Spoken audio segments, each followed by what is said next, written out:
안녕하세요, 유수입니다. 오늘은 비호감으로 찍히기 딱 좋은 습관이라는 제목으로 여러분들과 즐거운 시간을 함께 하도록 하겠습니다. 우리가 사실 호감 있는 사람이 되고 싶어 하죠. 그런 것 때문에 여러 가지로 뭐 태도나 말이나 어떤 이제 자기 외모나 이런 여러 가지를 이제 우리가 이제 어필하려고 노력하죠. 호감 때문에. 그런데 특별히 비호감으로 찍히고 싶은 사람은 없어요. 그런데 비호감인 사람은 왜 그런가 하면 본인이 하는 행동이나 말이나 어떤 이런 것들이 이게 비호감인 줄 모르고 하시는 분들이 많죠. 이제 작정하고 난 비호감이 될 거야. 이렇게 하시는 분들은 없으실 거 아니에요. 그런데 우리는 어떤 무의식적으로 하는 어떤 습관이 우리를 비호감으로 만들게 할까? 이런 것들에 대해서 오늘 4가지로 여러분들과 함께 나눠보도록 하겠습니다. 첫 번째는요. 말해야 할 거 하고요. 말하지 말아야 할 거를 구분하지 못하는 거예요. 근데 이제 말해야 할 거를 여기서 이제 쭉 늘어놓기엔 너무 종류가 많으니까 오늘은 특별히 말하면 비호감을 찍힐 만한 그런 거. 말하지 말아야 할 것에 대해서 이제 몇 가지로 한번 예를 들어볼게요. 첫 번째는 뭔가 하면요. 이제 필요 없는 서두예요. 필요 없는 서두. 그러니까, 왜 이런 거 있잖아요. 예를 들어서, 이런 말 해야 되나 안 해야 되나 고민했는데 말이야. 이런 식으로 시작하는 거. 고민해야 될 거는 하지 말아야 되는 거죠. 일단. 그거는 상대를 위한 말이 아니라 나를 방어하는 말입니다. 나 많이 고민해놓고 지금 하는 얘기야. 그러니까 나는 잘못 없어. 이런 의미인 거죠. 그래서 이런 얘기는 필요 없는 서두입니다. 듣는 이한테 이미 부정적인 이미지를 줘요.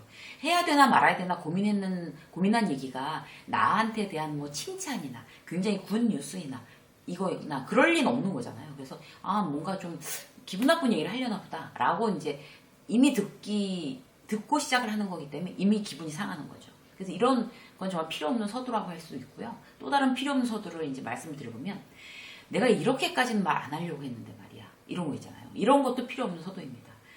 이렇게까지는 말 안 하려고 했으면 그냥 안 하는 게 맞는 거예요. 그리고 나니까 지금 이런 얘기도 해주는 건데 이런 식의 생색은 그야말로 한 대 때려주고 싶은 거죠.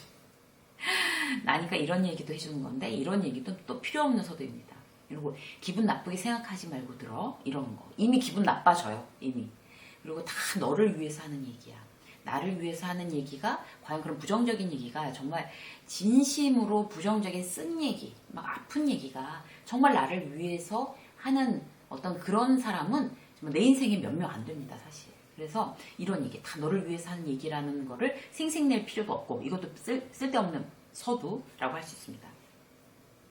안 그래도 마음 복잡할 텐데 이런 얘기하게 돼서 나도 참 유감스럽다. 이런 굉장히 예의 있어 보이잖아요. 그런데 이것도 필요 없는 서두입니다.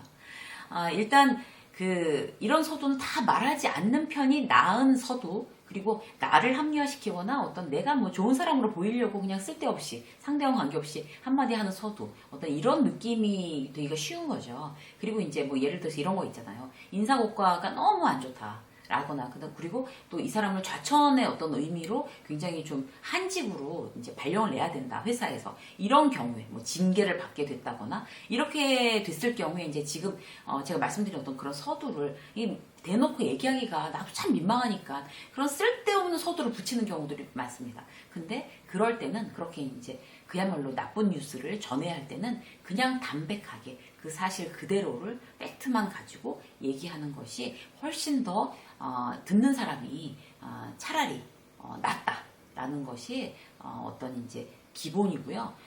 내가 어떤 쓸데없는 서두를 함으로 해서 그를 더 기분 상하게 하거나 아니면 나에 대해서 더 비호감을 느끼게 하는 그런 쓸데없는 서두에 대해서 여러분한테 말씀드렸습니다. 그리고 이제 하지 말아야 될 것 또 하나 뭔가 하면요. 쓸데없는 위로예요. 쓸데없는 위로. 하나마나한 위로 있잖아요. 그러니까 그런 이제 예를 들어서 아까 말씀드린 것처럼 이제 어떤 이제 직원에게 그런 이제 나쁜 뉴스를 이제 전달하고 나서 하는 얘기가 이제 위로를 한다 합시고 나도 예전에 이제 회사에 있을 때 위기가 있었는데 봐라 잘 됐잖아 지금 견디니까 이렇게 그냥 지금 멀쩡하게 회사 다니잖니 라는 얘기는 언제 해주나 하면 그런 이제 나쁜 소식을 전하고 바로 해주는 거는 그에게 귀에 들릴까요? 들리지 않습니다. 그런 거는 이게 막 튕겨져 나가는 거죠. 그런 얘기를 해봤자 소용없는 얘기. 그런 얘기를 정위로로 하고 싶으면 나중에 이제 뭐 낮이나 이럴 때는 이제 그렇게 담담하게 뉴스를 전달하고 그 다음에 이제 뭐 저녁 때나 이럴 때 우리 같이 저녁 먹으면서 뭐 한잔 할까? 라든지 이렇게 해서 정말 진정한 선배로서 저녁 때 따로 얘기해 줄 때는 그런 위로가 귀에 들리지만 그 당시에 그런 쓸데없는 위로를 플러스 알파로 붙인다는 거는 그건 의미 없습니다. 자, 뭐 그런 거 있잖아요. 또 이 정도로 끝난 게 다행이야. 라거나 이것도 내가 빌고 빌어서 이 정도로 이렇게 무마한 거다. 이런 식의 어떤 그런 생색도 쓸데없는 위로라고 할 수 있겠죠. 그리고 이제 또 그 어떤 쓸데없는 위로의 대표적인 케이스가 뭔가 하면 그 자식에 대한 거. 그러니까 이제 뭐 동료나 친구의 자식들에 대해서 이제 막 고민하거나 뭐 안 좋아서 이제 막 얘기를 하거나 이랬을 때 그걸 또 위로한답시고 이제 내 자식이랑 또 비교해서 얘기하는 경우가 있어요.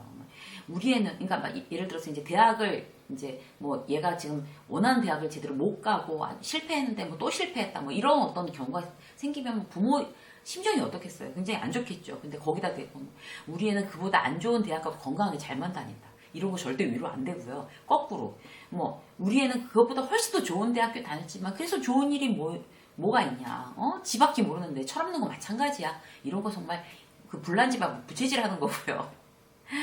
비교하면 안 됩니다. 비교하면 안 되고 그 아이 자체만 놓고 그래 누구가 만약에 뭐 철수가 최선을 다한 거 아닐까 나름대로 최선을 다한 거니까 그 점을 칭찬해주고 아이의 마음을 위로해주는 게 더 좋을 것 같아 라고 이제 그 아이한테만 집중해서 내가 위로를 할 수 있다면 그렇게 하는 게 맞는 거지 막 우리 애 남의 애랑 이렇게 비교하는 건 절대 맞지 않습니다. 그리고 뭐 그 회사 때문에 고민하는 친구한테도 야 니네 회사는 뭐 그렇지 우리 회사는 뭐 더 이렇다 뭐 이런 식의 어떤 얘기도 사실 위로되지 않습니다. 누구한테 비교해달라고 한 적 없거든요. 그냥 들어달라고 이제 푸념을 하는 사람들의 입장에서는 그냥 들어주세요라는 어떤 그런 의미인 거지 비교해달라고 부탁한 적 없거든요. 그런 쓸데없는 말은 일단 뺀다 이렇게 생각하시면 되겠습니다. 그리고 잘 모르면서 판단하는 거 이런 거 있잖아요. 이제 하지 말아야 될 말 중에 이제 세 번째인데 잘 모르면서 판단하는 거. 예를 들어서 이제 김 과장이 회사 그만둔대 이렇게 들은 거예요. 그러면 팀장이랑 사이가 안 좋은가? 그래 서로 그래 안 좋은 것 같더라. 정확히 모르잖아요. 나는 남의 팀인데 안 좋은 것 같더라. 팀장이 오죽 사람 등을 볶는 스타일이니 그 팀장이 언제 한번 사달라 할 줄 알았다. 그래가지고 부장 진급하겠니? 막 이렇게까지 발전하는 거. 잘 모르면서 판단하는 얘기는 정말 입을 딱 닫는 게 맞습니다. 내가 정확히 모르면서 막 이제 판단하고 추측해서 그렇게 얘기하는 거. 박 팀장 어디서 얼굴 봤어? 왜 얼굴이 맨날 짜증이야? 집에서 뭐 와이프랑 사이가 안 좋대? 내가 본 거 아닌데 이렇게 얘기하는 이런 부분에 대해서는 남의 가정사 감나라 판나라 이런 식으로 판단하는 거 이런 거는 절대 쓸데없는 말 하지 말아야 될 말 되겠습니다. 이게 비호감으로 되는 이제 첫 번째 습관이 하지 말아야 할 말을 분별할 줄 아는 거예요. 그래서 나는 하지 말아야 할 말 지금 예로 드린 것들에 대해서 분별하고 있나 이걸 먼저 한번 체크를 해보시자고요. 자, 그 다음 볼까요? 비호감으로 찍히기에 딱 좋은 습관 두 번째 어떤 건가 하면요 어느새 산으로 가는 대화 방식이에요.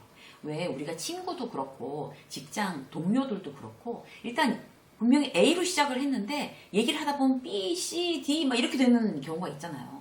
회사에서도 예를 들어서 이제 그 인사팀에서 내년도 이제 교육 프로그램을 짜는데 직원들이 어떻게 생각할지에 대해서 이제 대면 설문조사 뭐 이런 걸로 이제 인터뷰를 하고 있었는데 이렇게 하는 거예요. 그래서 어떤 교육이 이제 있었으면 본인한테 참 도움이 될 것 같아요. 라고 하면 교육이요. 글쎄요 교육은요 뭐 이런 거 뭐 예를 들어서 이제 대화법 이런 거에 대해서 좀 비즈니스 언어 이런 교육이 있었으면 좋겠는데요.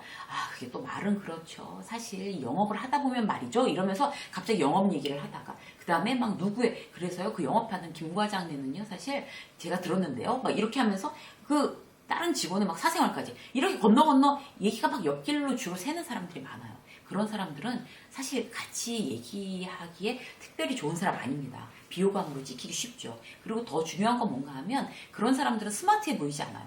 비호감으로 보이면서 스마트해 보이지도 않고 신뢰성도 없고 일단 말이라는 건 A로 시작해서 A로 끝나거나 아니면 최소한 A 다시로 끝나는 어떤 지금 내가 얘기를 나누고 있는 주제가 뭐지? 이걸 항상 생각하고 그 주제에서 벗어나지 않는 말하기 이것만 잘해도 본인을 굉장히 그 호감 있는 사람, 스마트하게 호감 있는 사람으로 이미지 메이킹하기 아주 좋은 습관입니다. 그래서 이제 나는 꼭 A에서 A 다시나 아니면 A에서 A로 가는 그런 말하기를 하고 있나 다시 한번 체크해 보시고요. 세 번째 뭔가 하면요. 비호감으로 찍기 딱 좋은 말도 투머치 토커예요. 투머치 토커. 너무 말 많은 사람들 있잖아요. 누구는 다 좋은데 말이 너무 많아. 막 같이 얘기하다 보면 막 기빨리는 느낌, 이런 왜 그런 동료나 친구들 있잖아요. 너무 말을 많이 하면 비호감으로 찍힙니다. 그리고 다시는 그 사람이랑 이제 말하고 싶지 않아. 한번 잡히면 블랙홀이야. 막 이런 사람들 있잖아요. 그래서 막 얘기하면서 그러니까 내 말은 이러면서 한 얘기도 하고 한 얘기도 하고 그러니까 잘 들어봐. 그런 사람들도 특기가 뭔가 하면요. 잘 들어보라고 그래요. 주의를 집중시키자는 거죠. 그런데 사람의 어떤 주의를 집중시키는 거는 내가 말을 많이 해서 집중시킬 수 없습니다. 침묵, 중간중간에 어떤 침묵도 있어야 되는 거고요. 굉장히 적게 얘기하면서 핵심만을 얘기해서 그들을 집중시키고 머릿속에, 인상에 남게 하는 말 습관, 어떻게 하는 게 좋을까? 이걸 고민하는 게 훨씬 더 호감형으로 가기에 지름길이라고 할 수 있겠죠. 남은 너무 괴로운데 듣고 있기가. 근데 이제 자기는 막 다들 내가 언변이 좋아서 내 얘기를 너무 재미있어하고 너무 즐겁다 그래. 내가 얘기하면 시간 가는 줄 모른다 그래. 라고 생각하는 직장 상사들이 있습니다. 주로 그런 얘기 부하 직원들이 하는 거죠. 근데 그런 부하 직원들은 진심이 아니에요. 절대로 믿으시면 안 돼요. 자, 또 볼까요? 네 번째는 어떤 건가 하면요. 선을 넘나드는 거예요. 선을 넘나드는 거. 그러니까 그야말로 금발 같습니다. 삑, 경계, 금발 같습니다. 이거죠. 그래서 누군가의 어떤 그런 이제 선을 넘어 들어가는 거, 이런 거는 사실 비호감 습관의 가장 대표적인 거라고 할 수 있겠어요. 예를 들어 볼게요. 우리가 사실 부장님 선 넘으셨거든요. 지금 이라고 얘기하는 자기 밑에 부하 직원을 보기 쉽지 않습니다. 그러니까 직장 생활은 계속 해야 되는 거고, 직장 상사가 어떤 대충 선을 넘는다고 그래도 그걸 그렇게 딱 지적을 하거나 이러는 부하 직원들은 굉장히 특별한 케이스죠. 보통 부하 직원들 그렇게 안 해요. 속으로만 그렇게 생각한다는 거죠. 속으로만. 그렇게 당당하게 말할 수 있는 부하 직원이 몇 명이나 될까요? 저는 이제 그렇게 한두 번은 괜찮지만 지속적으로 프라이버시를 침해하고 어떤 성희롱에 가까운, 애매하게 성희롱에 가까운 그런 얘기를 하는 직장 상사한테는 선 넘으셨습니다. 지금 부장님이라고 대놓고 얘기하라고 방송에서 이제 강의를 합니다. 그런데 어떤 분들은 댓글에 어떻게 다시냐면요. 그렇게 못합니다. 나는 그 정도로 용기는 없어요. 그 다음에 회사에서 이제 어떻게 지내야 될지 그게 자신이 없어서. 충분히 이해해요. 이제 그럴 수 있어요. 그리고 또 어떤 분들은 직장생활 안 해보셨나 봐요. 이렇게 저한테 댓글 다세요. 그래서 이게 이렇게 어려운 일이구나. 그런 이제 댓글을 보면서 이제 제가 그런 걸 느껴요. 그런데 중요한 건 뭔가 하면 지속적으로 선을 넘어드는 그런 어떤 동료나 직장 선배들에 대해서는 한 번쯤은 용기를 낼 필요가 있습니다. 왜냐하면 지속적으로 그런 일을 당하면 내가 계속 골병드는 거잖아요. 골병들지 않으려면 내가 나를 위해서 한 번쯤은 그렇게 경고를 할 필요가 있다. 다시 한번 강조해서 말씀드리고요. 중요한 건 뭔가 하면 이렇게 지금 말씀드린 것처럼 선을 넘어도 넘는다고 얘기해주는 사람이 없어서 내가 선을 넘어도 되는 줄 알거나 아니면 선을 넘은 줄도 모르거나 이런 사람들이 많은 거죠. 특히 직장 이제 위로 올라가면 올라갈수록 그런 분들은 비호감 상사예요. 비호감 상사. 근데 자기가 비호감 상사인 줄 아는 게 중요한 거죠. 그래서 내가 지금 선을 넘고 있는 게 아닌가? 라는 거를 항상 이렇게 긴장하면서 생각하고 있는 게 나를 비호감에서 벗어날 수 있게 하는 그런 방법입니다. 별로 친하지도 않은데 이제 결혼해야 되는 거 아니야? 뭐 눈이 너무 높은 거 아니야? 이렇게 얘기하는 경우. 이런 것도 선 넘는 겁니다. 그리고 너무 고르지 말고 대충 잡아. 그 사람이 그 사람이지. 다 똑같다 살아보면 이런 식으로 무책임하게 얘기하는 것도 선 넘는 겁니다. 그리고 막 아주 선을 왕창 넘어가는 경우. 주말에 남자친구랑 뭐하고 놀았어? 이런 거 물어보는 사람들. 정말 이렇게 프라이버시 침해죠. 그리고 그 아파트 대출 얼마나 끼고 있는 거야? 그 아파트는. 이런 식의. 뭐 둘째 안 나와? 뭐 혼자 크면 외롭거든. 크면 후회한다. 이렇게 얘기하는 것도 아주 친한 선후배가 아니면은 그건 프라이버시 침해, 선을 넘나드는 거라고 할 수 있습니다. 듣는 상대가 굉장히 불쾌하지만 표를 안 내고 있는 경우가 있을 수가 있어요. 그러면 나는 비호감 선배, 비호감 동료가 되는 거죠. 그리고 뭐 이런 거, 늘 이제 돈에 쪼달리는 이제 동료한테 월급 타서 다 뭐하냐, 옷 좀 사라, 그게 경쟁력이야 패션이라고 얘기를 하거나, 아니면 그 반대로 아이고 옷 좀 그만 사요. 월급 타갖고 반은 다 옷 사는 데 쓰지. 그래가지고 나중에 후회한다. 이렇게 얘기하는 것도 선을 넘나드는 거. 그래서 우리는 사실 무의식적으로 그냥 친하니까 해준다는 그런 얘기에 선을 넘는 프라이버시의 어떤 경계를 넘어가는 경우가 상당히 많습니다. 그래서 무의식적으로 하는 어떤 그런 이야기들 중에 내가 선을 넘는 경우는 없나? 다시 한번 체크하시면 비호감 습관에서 빠져나오는 방법이 되겠습니다. 오늘 여러분들과 함께 간단하게 비호감으로 찍히기 딱 좋은 습관 4가지에 대해서 함께 나눴습니다. 혹시나 이런 습관을 가지고 계시다면 오늘부터 탁 멈추시고 더욱더 호감 있는 여러분들로 이미지 메이킹 잘 하시기를 응원하겠습니다. 유세미 직장서 오늘 여기까지 하겠습니다. 고맙습니다.